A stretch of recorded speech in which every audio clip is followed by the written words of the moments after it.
Hello, welcome back. Another section. അപ്പോൾ നമ്മൾ കഴിഞ്ഞ ക്ലാസ്സിൽ റിയാക്റ്റിൻ്റെ കുറേ കാര്യങ്ങൾ പഠിച്ചു. നമ്മൾ ലാസ്റ്റ് നോക്കിയത് യൂസ് എഫക്റ്റിനെ കുറിച്ചാണ്. എന്താണ് യൂസ് എഫക്റ്റ് കൊണ്ടുള്ള ഉപയോഗങ്ങൾ എന്തെല്ലാമാണെന്ന് നമ്മൾ പഠിച്ചു കഴിഞ്ഞു. ഇനി നമുക്ക് റിയാക്റ്റ് റൗട്ടേഴ്സിനെ കുറിച്ച് പഠിക്കാം. അതായത് റിയാക്റ്റ് റൗട്ടേഴ്സ് എന്ന് പറയുന്നത് ലൈബ്രറിയാണ്, റൂട്ടിംഗ് റിയാക്റ്റ് ലൈബ്രറിയാണ്. അപ്പോൾ അത് ഉപയോഗിക്കുന്നത് നമ്മൾ നാവിഗേറ്റ് ചെയ്യാൻ വേണ്ടി മാത്രമാണ് നമ്മൾ റിയാക്ട് റൗട്ട് ലൈബ്രറി ഉപയോഗിക്കുന്നത്. അതിൽ നിരവധി ഹുക്സുകളുണ്ട്. ഹുക്സ് നമുക്ക് ഉപയോഗിക്കാം. അതുപോലെ തന്നെ ഇത് ഉപയോഗിച്ചിട്ടാണ് നമ്മൾ ഒരു സിംഗിൾ പേജ് ആപ്ലിക്കേഷൻ നമ്മൾ ക്രിയേറ്റ് ചെയ്യുന്നത്. ഈ സിംഗിൾ പേജ് ആപ്ലിക്കേഷൻ ക്രിയേറ്റ് ചെയ്യാനായിട്ട് വളരെ ഹെൽപ്ഫുൾ ആയിട്ടുള്ള ഒരു ലൈബ്രറി കൂടിയാണ് റിയാക്ട് റൗട്ട്. ഇപ്പോൾ ഫോർ എക്സാമ്പിൾ നമ്മൾ പല വെബ്സൈറ്റും സന്ദർശിക്കുമ്പോൾ കാണാം, നമ്മൾ ഒരു വെബ്സൈറ്റിൽ നിന്നും ക്ലിക്ക് ചെയ്യുന്നു, അബൌട്ടിൽ ക്ലിക്ക് ചെയ്യുന്നു, അതുപോലെ തന്നെ കോൺടാക്ട്സിൽ ക്ലിക്ക് ചെയ്യുന്നു. അപ്പോഴൊക്കെ അത് റീഫ്രഷ് ആയിട്ടായിരിക്കും വെബ്സൈറ്റ് ഓപ്പൺ ആവുന്നത്. പക്ഷേ ഇവിടെ റീഫ്രഷ് ആവാതെ തന്നെ നമ്മൾ ആ ഒരു വെബ്സൈറ്റിലോട്ട് റീഡയറക്ഷൻ നടക്കുകയും ചെയ്യുന്നത്. അപ്പോൾ നമുക്ക് ഫസ്റ്റ് റിയാക്ട് റൗട്ടറിൻ്റെ ബേസിക് കാര്യങ്ങൾ പഠിക്കാം, എന്നിട്ട് അതിൻ്റെ അഡ്വാൻസ് ലെവലിൽ പോകാം. അപ്പോൾ അതിനായിട്ട് നമുക്ക് റിയാക്റ്റ് NPM ഇൻസ്റ്റാൾ ചെയ്യണം. ഇത് വർക്ക് ചെയ്യാനായിട്ട് നമ്മളൊരു ലൈബ്രറി ഇൻസ്റ്റാൾ ചെയ്യേണ്ടതുണ്ട്. അത് ഞാൻ നമ്മുടെ വീഡിയോൻ്റെ ഡിസ്ക്രിപ്ഷന് താഴെ കൊടുക്കാം, ഈ ലിങ്കും താഴെ കൊടുക്കാം. അല്ലെങ്കിൽ ജസ്റ്റ് ഇത് നമ്മൾ സെർച്ച് ചെയ്താൽ മാത്രം മതി. നമുക്കിവിടെ സെർച്ച് ചെയ്ത് നോക്കാം NPM.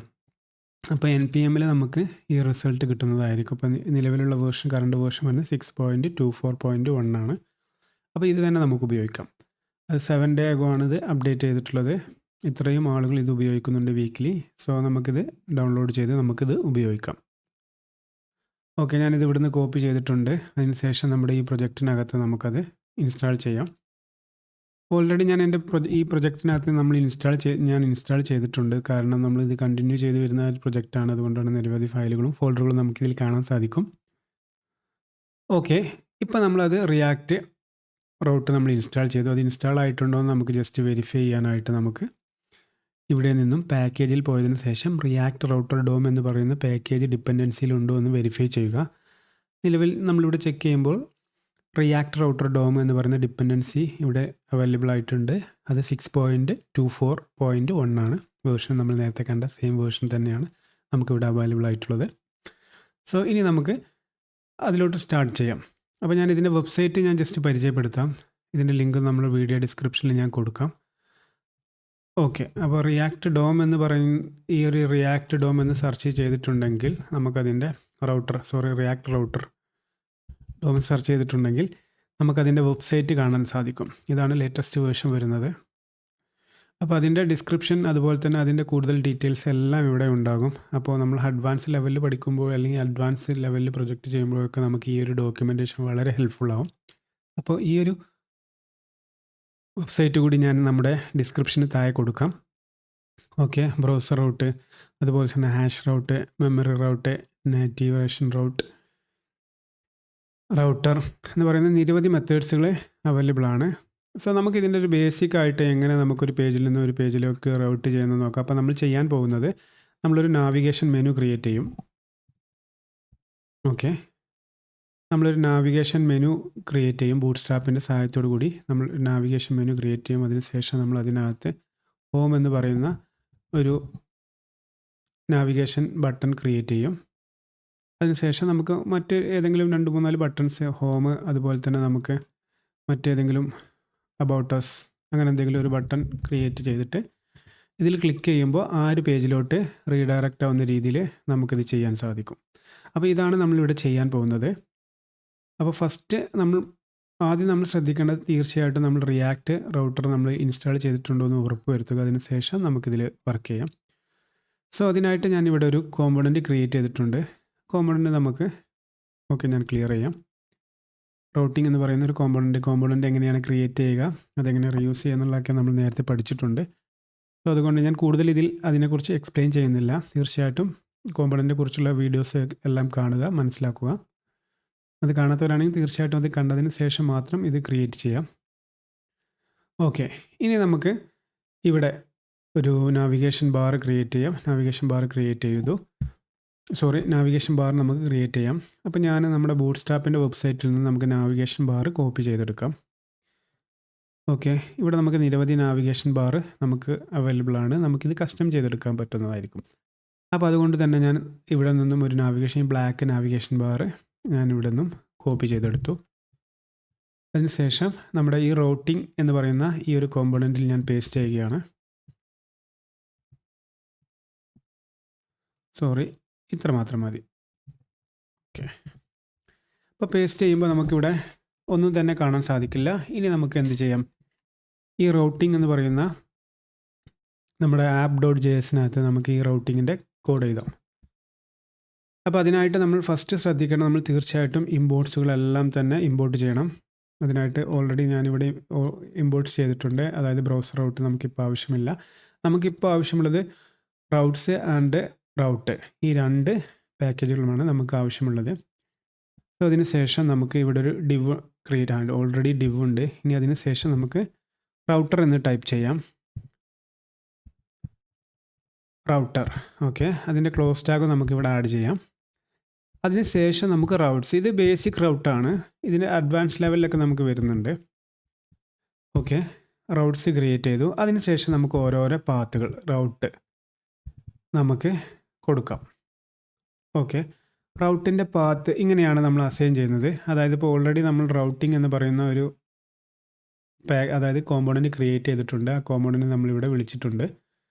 അപ്പോൾ ഞാനിവിടെ റൗട്ടിംഗ് എന്ന് കൊടുത്തു. അപ്പോൾ ഓൾറെഡി ഇപ്പോൾ ഇനി നമ്മൾ ഇതിപ്പോൾ ഡീഫാൾട്ടായിട്ട് റൗട്ടിംഗ് എന്ന പേജിലോട്ടായിരിക്കും വരുന്നത്. അപ്പോൾ നമ്മളിവിടെ ചെക്ക് ചെയ്ത് നോക്കിയിട്ടുണ്ടെങ്കിൽ നമുക്ക് ആ ഒരു നമ്മൾ നേരത്തെ കോപ്പി ചെയ്തിട്ടുള്ള ആ ഒരു നാവിഗേഷൻ മെനു നമുക്ക് കാണാൻ സാധിക്കും. ഇതിലെന്തെങ്കിലും ഡൗട്ട് ഉണ്ടെങ്കിൽ നിങ്ങൾ തീർച്ചയായിട്ടും കമൻറ്റ് സെക്ഷനിൽ അറിയിക്കണം. അതായത് നമ്മളിവിടെ ഒരു കോമ്പോണൻറ്റ് ഇമ്പോർട്ട് ചെയ്തിട്ടുണ്ട്. ഓൾറെഡി ഇത് ഇവിടെ ഇമ്പോർട്ട് ചെയ്തുകൊണ്ടാണ് ഇങ്ങനെ വരുന്നത്. സോ ഇത് ഇമ്പോർട്ട് ചെയ്താൽ ഇങ്ങനെ നമുക്കത് ഇമ്പോർട്ട് ചെയ്യാം. നമ്മൾ നേരത്തെ ക്ലാസ്സിൽ എങ്ങനെയാണ് ഒരു കോമ്പോണൻറ്റ് ഇമ്പോർട്ട് ചെയ്യുക എന്നുള്ളതൊക്കെ നമ്മൾ പഠിച്ചിട്ടുണ്ട്.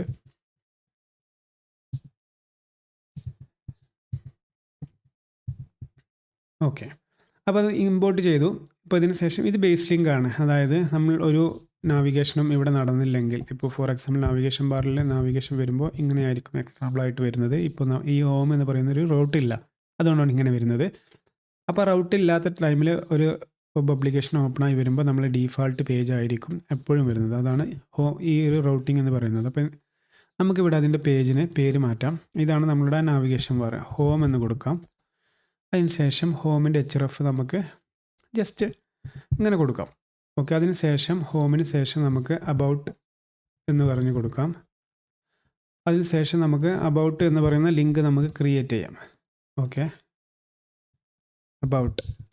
അതിന് ശേഷം നമുക്ക് കോണ്ടാക്റ്റ് എന്ന് പറയുന്ന അല്ലെങ്കിൽ ടേബിൾ ഡീറ്റെയിൽസ്, ടേബിൾ എന്ന് പറയുന്ന ഒരു മെനു ക്രിയേറ്റ് ചെയ്യാം. അതിന് ശേഷം നമുക്ക് ഇതിനകത്ത് ടേബിൾ എന്ന് കൊടുക്കാം. സോറി,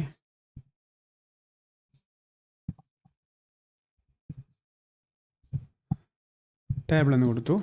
ഇനി നമുക്ക് ഇതിനകത്ത് ജസ്റ്റ് എന്തെങ്കിലും ഇൻഫോ എന്ന് കൊടുക്കാം. ഓക്കെ, അതിനുശേഷം നമുക്ക് ഇവിടെ ഇൻഫോ എന്ന് കൊടുക്കാം. ഓക്കെ, അത് കൊടുത്തു. പക്ഷേ ഈ റൗട്ടൊന്നും നമ്മൾ ക്രിയേറ്റ് ചെയ്തില്ല. അപ്പോൾ നമുക്ക് ഇവിടെ ചെക്ക് ചെയ്ത് നോക്കാം, ഒന്നുമില്ല. അതുപോലെ തന്നെ ഇവിടെ ഒന്നുമില്ല, റൂട്ട് ജസ്റ്റ് എംപ്റ്റി ആയി പോകുന്നുണ്ട്. അതുപോലെ തന്നെ ഇവിടെ ഒന്നുമില്ല, റൂട്ട് എംപ്റ്റി ആയി പോകുന്നുണ്ട്. ഇനി നമുക്ക് ഇതെല്ലാം നമുക്ക് ക്രിയേറ്റ് ചെയ്യാം. സോ അതിനായിട്ട് നമുക്ക് ഫസ്റ്റ് അബൌട്ട് എന്ന് പറയുന്ന റൂട്ട് എനിക്ക് തോന്നുന്നു ഓൾറെഡി നമ്മൾ ഇതിൽ ക്രിയേറ്റ് ചെയ്ത് വെച്ചിട്ടുണ്ടാകും. ഓക്കെ, അബൌട്ട് എന്ന് പറയുന്ന കോമ്പൗണ്ട് നമ്മൾ ക്രിയേറ്റ് ചെയ്തിട്ടുണ്ട്. ജസ്റ്റ് അതിനകത്ത് അബൌട്ട് എന്ന് പറയുന്ന ഡീറ്റെയിൽസ് നമ്മൾ ഫില്ല് ചെയ്തിട്ടുണ്ട്. നമുക്ക് കുറച്ചും കൂടി നല്ല രീതിയിൽ ഡീറ്റെയിൽസ് ഫില്ല് ചെയ്യാം. അപ്പോൾ അതിനായിട്ട് ഞാൻ ഇവിടെ നിന്നും ജസ്റ്റ് ഒരു കാർഡ് എന്തെങ്കിലും കോപ്പി ചെയ്യാം. ഇപ്പോൾ ഇവിടെ നിരവധി കാർഡുകൾ നമുക്ക് അവൈലബിൾ ആണ്. ഓൾറെഡി നമ്മൾ ഇതിനെക്കുറിച്ചൊക്കെ ഡിസ്കസ് ചെയ്തതാണ്. അപ്പോൾ ഞാനിതിവിടെ കോപ്പി ചെയ്തു, ഇത് പേസ്റ്റ് ചെയ്തു. അതുപോലെ തന്നെ കാർഡ് നമുക്ക് അതിൽ വർക്ക് ചെയ്യണമെങ്കിൽ അതിൻ്റെ ഇമ്പോർട്ട്സുകളും നമ്മളിവിടെ കോപ്പി ചെയ്തു പേസ്റ്റ് ചെയ്തു. ഇപ്പോൾ നമ്മളിവിടെ ചെക്ക് ചെയ്ത് നോക്കാം. നമ്മൾ അബൌട്ട് അസ് ക്ലിക്ക് ചെയ്യുമ്പോൾ നമുക്കൊന്നും കാണുന്നില്ല. കാരണം നമ്മൾ അബൌട്ട് അസ് എന്ന് പറയുന്ന ആ ഒരു ലിങ്ക് നമ്മളിവിടെ ക്രിയേറ്റ് ചെയ്തിട്ടില്ല. നമുക്ക് അതും കൂടി ഇവിടെ ക്രിയേറ്റ് ചെയ്ത് കൊടുക്കാം.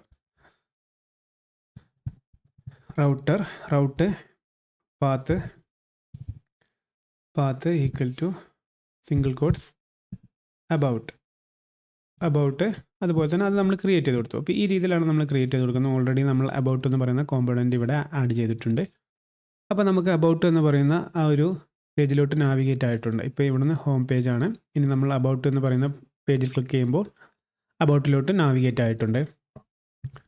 അതുപോലെ തന്നെ ഇനി നമുക്ക് ഈ നാവിഗേഷൻ മെനുവിലുള്ള ടേബിൾ ഇൻഫോ എന്ന് പറയുന്ന ഈ 2 കോമ്പണൻ്റ് കൂടി നമുക്ക് ക്രിയേറ്റ് ചെയ്യാം. ഓക്കെ, ന്യൂ ഫയൽ JS നമ്മൾ കോമ്പണൻ്റ് ക്രിയേറ്റ് ചെയ്തു. കോമ്പണൻ്റ് ക്രിയേറ്റ് ചെയ്തതിന് ശേഷം അതിനകത്ത് ഫംഗ്ഷൻ ക്രിയേറ്റ് ചെയ്യാം. RFCE ഷോർട്ട് കട്ടാണ്. അതായത് ഞാൻ ഫസ്റ്റ് ക്ലാസ്സിൽ പറഞ്ഞിട്ടുണ്ട് നമുക്ക് എക്സ്റ്റൻഷൻ ഉപയോഗിക്കാം. എക്സ്റ്റൻഷൻ മീൻസ് പാക്കേജുകളുണ്ട്. E6 ഫീച്ചറിൻ്റെ പാക്കേജ് നമുക്ക് ഇൻസ്റ്റാൾ ചെയ്യാമെന്ന് പറഞ്ഞിട്ടുണ്ടായിരുന്നു. ഞാൻ ഒന്നും കൂടി ഇവിടെ പറയാം. എക്സ്റ്റൻഷൻ പോയതിന് ശേഷം നമുക്ക് ഇവിടെ ഞാൻ ഇൻസ്റ്റാൾ ചെയ്തിട്ടുള്ള കുറച്ച് പാക്കേജുകളുണ്ട്. അത് നമുക്ക് ഇൻസ്റ്റാൾ ചെയ്ത് ഓൾറെഡി നമ്മളുടെ ഫസ്റ്റത്തെ ക്ലാസ്സിൽ ഞാൻ പറഞ്ഞിട്ടുണ്ട്. അതിന് ഇതാണ് E6 React.js എന്ന് പറയുന്ന ഈ പാക്കേജ് ഇൻസ്റ്റാൾ ചെയ്തിട്ടുണ്ട്. അതുകൊണ്ട് മാത്രമാണ് ആ ഒരു കോഡ് എൻ്റർ ചെയ്യുമ്പോൾ നമുക്കത് ലഭിക്കുന്നത്. ആ ഒരു ഫങ്ഷൻസ് ഓട്ടോമാറ്റിക്കായിട്ട് ക്രിയേറ്റ് ആയി വരുന്നത്. അപ്പോൾ തീർച്ചയായിട്ടും നിങ്ങൾ ഇത് ഇൻസ്റ്റാൾ ചെയ്യുക. എന്നാൽ നമുക്ക് വളരെ ഫാസ്റ്റായിട്ട് നമുക്ക് കാര്യങ്ങൾ ചെയ്യാൻ സാധിക്കും.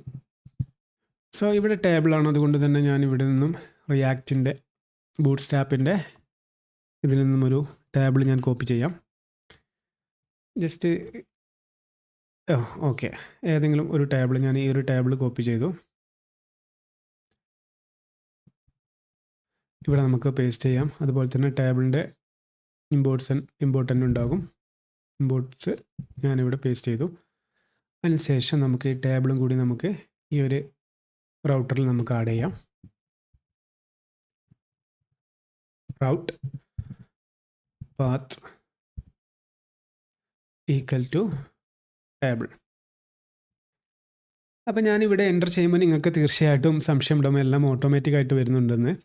അത് ഞാനിവിടെ ഒരു കോപ്പൈലറ്റ് ഉപയോഗിക്കുന്നത് കൊണ്ടാണ് ഓട്ടോമാറ്റിക്കായിട്ട് വരുന്നത്. നമ്മുടെ പ്രോഗ്രാമിംഗ് സ്കില്ല് ഫാസ്റ്റ് ആക്കാനും പ്രോഗ്രാമിംഗ് സ്കില്ല് നമുക്ക് വളരെ പെട്ടെന്ന് തന്നെ പെട്ടെന്ന് തന്നെ എഴുതി തീർക്കാനും വളരെ ടൈം കൺസ്യൂമിംഗ് ആയിട്ടുള്ള ഒരു AI ടൂളാണ് കോഡിയം എന്ന് പറയുന്ന ടൂള്. അപ്പോൾ ഇതിൻ്റെ വെബ്സൈറ്റിൽ കയറി രജിസ്റ്റർ ചെയ്തിട്ടുണ്ടെങ്കിൽ നിങ്ങൾക്ക് തീർച്ചയായിട്ടും ഇതുപോലെ ഓട്ടോ ഇൻ്റലിജൻസ് ആയിട്ട് കോഡുകൾ പോപ്പുലേറ്റ് ആയിട്ട് വരും. അപ്പോൾ അതുകൊണ്ടാണ് ഇങ്ങനെ വരുന്നത്.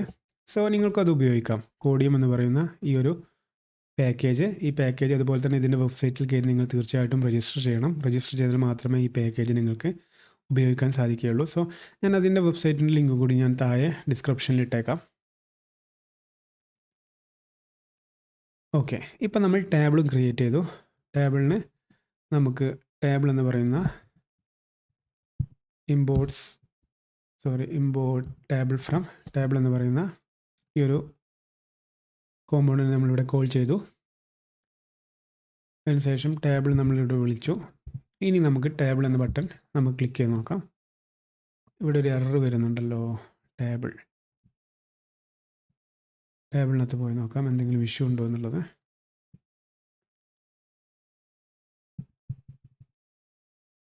Table okay. അതായത് ഇത് പ്രോബ്ലം എന്താണെന്ന് വെച്ചാൽ ഓൾറെഡി ഇതിനകത്ത് ടേബിൾ എന്ന് പറയുന്ന ഒരു വേരിയബിൾ ഡിക്ലെയർ ആയിട്ടുണ്ട്. അതുകൊണ്ടാണ് ഈ ഒരു ഇഷ്യൂ വരുന്നത്. സോ ഇത് നമുക്ക് റീനെയിം ചെയ്യാം. ടേബിൾ ഇൻഫോ എന്ന് കൊടുക്കാം. കാരണം സിമിലർ കോമൺ നെയിം നമുക്ക് ഒരിക്കലും ഇവിടെ അലൗഡ് അല്ല. അതുകൊണ്ടാണ് ഒരു എറർ വരുന്നത്. അതുപോലെ തന്നെ നമുക്ക് ഈ റിയാക്റ്റ് നമ്മളിത് വിളിച്ചിട്ടുള്ള ഇവിടെയും നമുക്കത് കൊടുക്കാം. ടേബിളിൻ്റെ നെയിം കറക്റ്റ് ആയിരിക്കും. പാക്കേജ് നെയിം മാത്രം വ്യത്യാസം വരുന്നുള്ളൂ. സോ ഇത് നമുക്കിവിടെ വിളിച്ച് നോക്കാം. ഓക്കെ, ഇനി നമുക്ക് ആ എറർ സോൾവ് ആയിട്ടുണ്ടാകും. ഇനി നമ്മൾ ടേബിൾ എന്ന് പറയുന്ന ആ ഒരു ബട്ടണിൽ ക്ലിക്ക് ചെയ്യുമ്പോൾ നമുക്കൊരു ടേബിൾ വന്നു.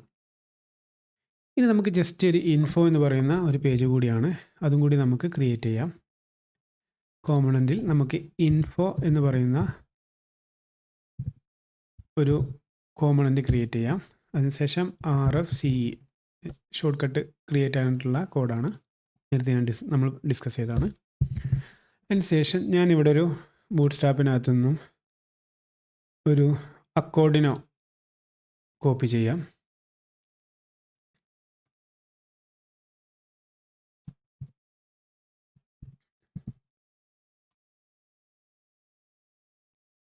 ഓക്കെ, അതിനുശേഷം ഞാനതിൻ്റെ പാക്കേജും കൂടി ഞാനിവിടെ ആഡ് ചെയ്യാം. ഇനി നമുക്കത് ഇവിടെ ഇമ്പോർട്ട് ചെയ്യാം. Okay, import from import info from ആ ഇൻഫോ നമ്മളിവിടെ ആഡ് ചെയ്തു. അതുപോലെ തന്നെ നമുക്കിനി അതിൻ്റെ റൂട്ട് നമുക്കിവിടെ ആഡ് ചെയ്യാം. ഇൻഫോ എന്ന് പറയുന്നത് ഇവിടെ അതിൻ്റെ എലമെൻ്റ് ആയിട്ട് കൊടുത്തു. ഇവിടെ അതിൻ്റെ റൗട്ടർ നെയിം കൊടുത്തു. ഇൻഫോ ഇവിടെ നമുക്ക് എന്ത് പേരും കൊടുക്കാം കേട്ടോ. അതായത് പാത്ത് എന്ന് പറയുന്നത് ഈ പാത്ത് നമ്മൾ കൊടുക്കുന്ന പേരിലോട്ടായിരിക്കും ഇവിടെ റീഡയറക്റ്റ് ആവുന്നത്. നമുക്കത് ടെസ്റ്റ് ചെയ്ത് നോക്കാം. അപ്പോൾ നമ്മളിവിടെ ഇപ്പോൾ ഇൻഫോ എന്ന് തന്നെ കൊടുത്തത്. ഇവിടെ ഇൻഫോ കൊടുത്തിട്ടുണ്ട്. ഇത് വർക്ക് ചെയ്യുന്നുണ്ടോ എന്ന് നമുക്ക് ചെക്ക് ചെയ്ത് നോക്കാം. സോ ഇൻഫോ കൊടുത്തിട്ടുണ്ട്, അത് വർക്കായി. ഇനി നമുക്കിത് ഡിഫറെൻറ്റ് പേര് കൊടുത്തു നോക്കാം. ഇൻഫോ 1. ഓക്കെ, പക്ഷേ ഇതിപ്പോൾ നമ്മളിവിടെ ചെക്ക് ചെയ്യുമ്പോൾ ഇത് വർക്കാവില്ല, എറർ അടിക്കും. ഓക്കെ, അപ്പോൾ നമുക്ക് എന്ത് ചെയ്യാം, ഇവിടെ ഈ പേര് സെയിം പേര് തന്നെ നമുക്കവിടെ വിളിക്കാം. ഈ പേര് തന്നെ നമുക്കിവിടെ ആക്കി കൊടുത്ത് ഇവിടെ വിളിച്ചിട്ടുണ്ടെങ്കിൽ നമുക്ക് തീർച്ചയായിട്ടും അത് വർക്ക് ചെയ്യും. അപ്പോൾ ഇതാണ് ഒരു ബേസിക് റൗട്ടർ എന്ന് പറയുന്ന റൗട്ടിങ്. അതായത് ഒരു പേജിൽ നിന്ന് മറ്റൊരു പേജിലേക്ക് നമുക്ക് നാവിഗേറ്റ് ചെയ്യാൻ വേണ്ടി ഉപയോഗിക്കുന്ന ഒരു മെത്തേഡാണ്. ഇപ്പോൾ നമ്മൾ കണ്ടത് ഇവിടെ ക്ലിക്ക് ചെയ്തപ്പോൾ നമുക്ക് മറ്റൊരു പേജാണ് ക്രിയേറ്റ് ചെയ്തത്. അപ്പോൾ നമ്മൾ അപ്കമിങ് ക്ലാസ്സുകളിൽ ഇതിനകത്ത് തന്നെ, ഇപ്പോൾ ഫോർ എക്സാമ്പിൾ നമ്മൾ സിംഗിൾ പേജിനെ കുറിച്ച് നേരത്തെ പഠിച്ചിട്ടുണ്ടായിരുന്നു. സിംഗിൾ പേജ് ആപ്ലിക്കേഷൻ, അതായത് ഫസ്റ്റ് ലോഡ് ആവുന്നത് മൈ ആപ്പ്, അതുപോലെ തന്നെ നാവിഗേഷൻ ബാർ, ഫൂട്ടർ ആയിരിക്കും. പിന്നെ എല്ലാം വരുന്നത് അതിൻ്റെ അകത്തായിരിക്കും. ഈ രീതിയിലുള്ള ഒരു ആപ്ലിക്കേഷൻ നമുക്ക് ചെയ്യാം. അതായത് അപ്കമിങ് പ്രൊജക്റ്റിനകത്ത് ഇങ്ങനെയായിരിക്കും. അപ്പോൾ അത് ചെയ്യുമ്പോൾ നമുക്ക് തീർച്ചയായിട്ടും റൂട്ടറിൻ്റെ അഡ്വാൻസ് ലെവലിൽ നമുക്ക് മനസ്സിലാകും. അപ്പോൾ ഇത്രയും കാര്യങ്ങളാണ് ഇതിനകത്ത് വെരി ഇമ്പോർട്ടൻ്റ് ആയിട്ടുള്ളത്. ഇനി നമുക്ക് നമ്മുടെ പ്രൊജക്റ്റ് സെക്ഷനിലോട്ട് കിടക്കാം. അടുത്ത സെക്ഷൻ നമുക്ക് പ്രൊജക്റ്റ് സെക്ഷനിലോട്ട് കിടക്കാം. അപ്പോൾ പ്രൊജക്റ്റിനെ കുറിച്ച് നമ്മൾ ഓൾറെഡി ഡിസ്കസ് ചെയ്തതാണ്. ഒരു ബ്ലോഗ് ആപ്പാണ്. ആ ബ്ലോഗ് ആപ്പിനകത്ത് നമുക്ക് രജിസ്ട്രേഷൻ പേജ് ഉണ്ടായിരിക്കും, ഒരു ലോഗിൻ പേജ് ഉണ്ടായിരിക്കും, അതുപോലെ തന്നെ നമുക്ക് ആൾ ബ്ലോഗ്സ് ഉണ്ടായിരിക്കും, മൈ ബ്ലോഗ്സ് ഉണ്ടായിരിക്കും. ഈ മൈ ബ്ലോഗ്സിനകത്ത് നമുക്ക് എഡിറ്റിൻ്റെ ഓപ്ഷൻ ഉണ്ട്, അതുപോലെ തന്നെ ഡിലീറ്റിൻ്റെ ഓപ്ഷൻ ഉണ്ട്, അതുപോലെ തന്നെ നമുക്ക് ക്രിയേറ്റ് ബ്ലോഗിൻ്റെ ഒരു ഓപ്ഷനും കൂടി ഉണ്ടായിരിക്കും. അപ്പോൾ ഇതെല്ലാം നമ്മൾ ഈ ക്ലിക്ക് ചെയ്യുമ്പോൾ, ഇപ്പോൾ ഇവിടെ ക്ലിക്ക് ചെയ്യുമ്പോൾ വേറൊരു പേജിലോട്ട് പോകുന്നതായിട്ടാണ് കാണുന്നത്. പക്ഷേ ഇത് ക്ലിക്ക് ചെയ്യുമ്പോൾ ഈ ഒരു വൈറ്റ് സ്പേസിലായിരിക്കും അതെല്ലാം വരുന്നത്. അപ്പം നമുക്കിനി നെക്സ്റ്റ് സെക്ഷനിൽ നമ്മുടെ പ്രൊജക്റ്റ് സ്റ്റാർട്ട് ചെയ്യാം. അപ്പോൾ ഇത്രയും കാര്യങ്ങൾ നമ്മൾ എല്ലാവരും നല്ല രീതിയിൽ പ്രാക്ടീസ് ചെയ്യണം. എന്തെങ്കിലും ഡൗട്ട് ഉണ്ടെങ്കിൽ തീർച്ചയായിട്ടും കമൻറ്റ് സെക്ഷനിൽ അറിയിക്കണം. അപ്പോൾ നമുക്ക് ഈ സെക്ഷൻ ഇവിടെ വൈൻഡപ്പ് ചെയ്യാം. താങ്ക്